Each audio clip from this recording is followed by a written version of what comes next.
شیطان انسان کو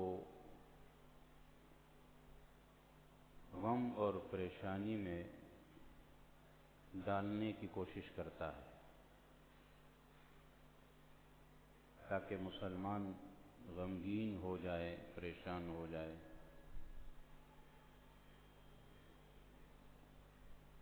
اور اسے سمجھ نہ آئے کہ میں جو کر رہا ہوں یہ درست ہے یا نہیں۔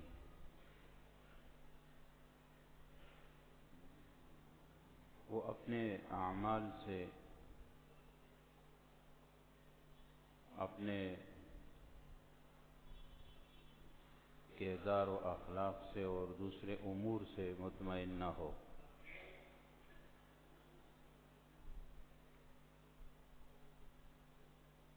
اس سے فائدہ کیا ہوتا ہے شیطان کو؟ جب انسان اپنے اعمال سے مطمئن نہیں ہوتا تو پھر وہ اعمال کرنا چھوڑ دیتا ہے۔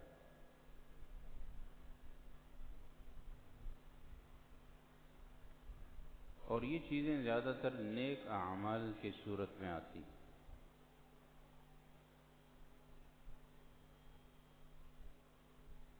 وسوسہ جسے کہتے ہیں ہم، ایک گناہگار شخص جب گناہ کرتا ہے تو گناہ کے بارے میں تو اس کو یہ نہیں سمجھ میں آتا کہ یہ کام مت کرو، وہ تو کرتا ہے۔ لیکن جب نیک کام کرنے انسان بیٹھتا ہے، ارادہ کرتا ہے، تو وہاں وسوسے شروع ہو جاتے ہیں۔ گناہ کے کام میں شیطان یہ نہیں بتاتا کہ یہ گناہ تم نے ٹھیک نہیں کیا، لیکن نیک کام کرنے کے بعد یہ وسوسہ ضرور آتا ہے کہ یہ تم نے ٹھیک نہیں کیا۔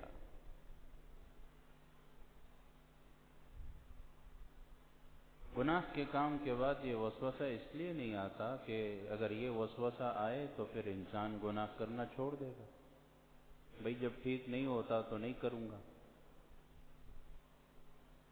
لیکن نیک اعمال کے بعد یہ وسوسہ اس لیے آتا ہے کہ انسان نیک اعمال کرنا چھوڑ دے، کیونکہ جب اس کے ذہن میں یہ بات آئے گی کہ میں جو کر رہا ہوں یہ ٹھیک نہیں ہے، مجھ سے تو یہ صحیح نہیں ہوتا، لہذا وہ اس کو چھوڑ دے گا۔